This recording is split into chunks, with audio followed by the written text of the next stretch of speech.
It wouldn't be an exaggeration to say that Return of the Obra Dinn might be the single best detective game I've ever played, and one of my favorite puzzle games in recent memory. It's a bold departure from Lucas Pope's previous project, Papers, Please, and is a far different, yet equally enthralling experience. Given the nature of its gameplay, it's also one of those titles that's difficult to talk in depth about without going into spoilers.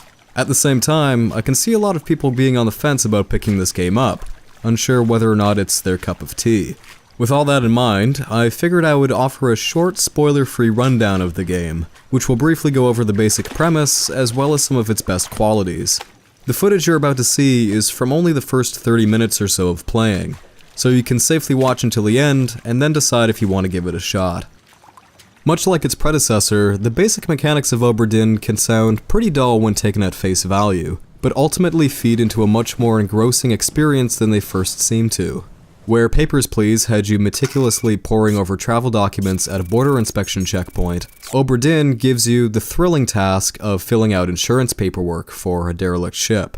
More specifically, your orders are to determine the fates of every passenger who was on board the ill-fated vessel, including their names, causes of death, and who was responsible, if anyone. Where things really get interesting is in how the game presents an intricate story through these seemingly mundane mechanics. At the start of the game, your character is entrusted with a mostly empty book and an ominous-looking pocket watch. Both act as your trusty detective tools that you'll use to gradually piece together what happened aboard the good ship Obra Dinn. You can use this timepiece on any deceased individual to view the memory of their death, which is essentially an instant replay of the sounds from the final seconds of their life, culminating in a traversable freeze frame of the exact moment they perished. You then wander around and study these death exhibits and attempt to figure out what the hell happened.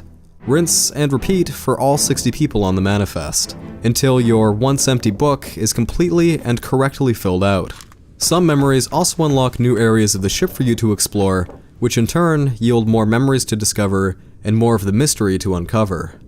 Unraveling the intricacies of the Obra Dinn's voyage might seem daunting at first, but thankfully the game gives you plenty of resources to make your task not only doable, but surprisingly satisfying to work through. Each dead character you find occupies a spread of pages in your notebook, cataloging their appearance, a transcript of any conversation that took place before their demise, and a list of other people who were present.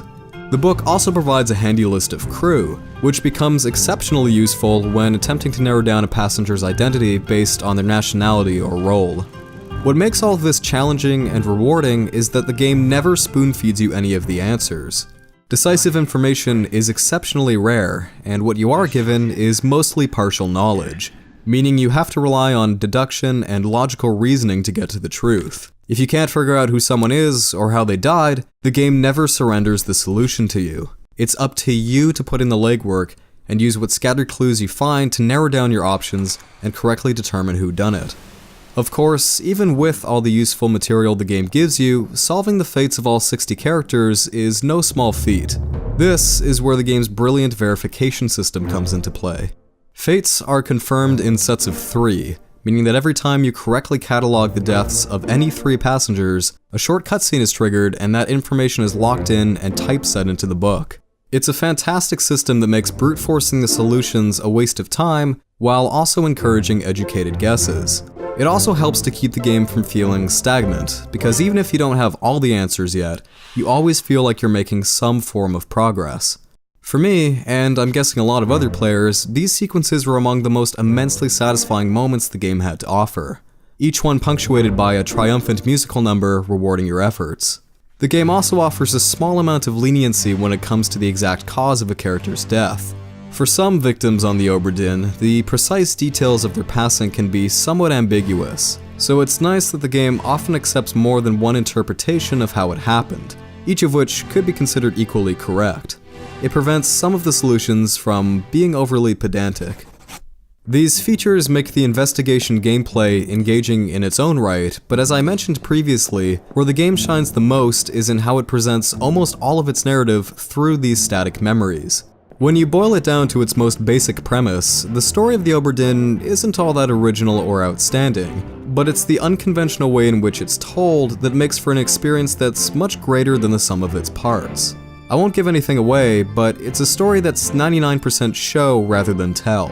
You're essentially a fly on the wall during each of these memories, meaning that your understanding of the plot and all the characters is entirely dependent on your own observations. All the details are there, but it's up to you to assemble it all into a cohesive narrative.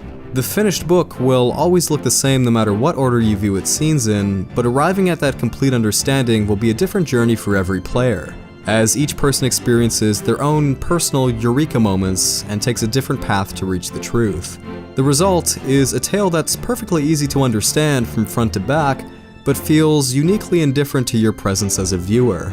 It's like taking short documentary footage of an event, extracting all but a handful of still frames, then shuffling those remaining frames and viewing them out of order.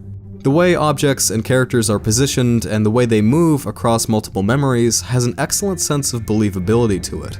Studying the scenes closely, you get the sense that every detail was meticulously worked on to ensure it fit realistically with everything else, both in terms of one scene and in the larger context of the scenes before and after it. This also lends the story a great amount of subtlety, full of minute details that aren't just important to the gameplay, but that also foreshadow future events or reveal certain traits about the characters and the various relationships they had with one another.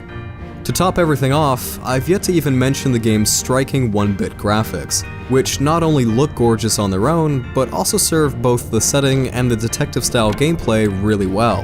It further gives each scene just enough detail to make them worth exploring thoroughly, but not so much as to feel superfluous or overwhelming.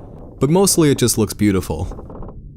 And that's about all I have to say without delving into spoilers.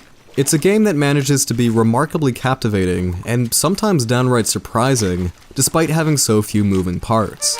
If you're a fan of detective games, or even just puzzle games in general, then I highly recommend you pick this one up.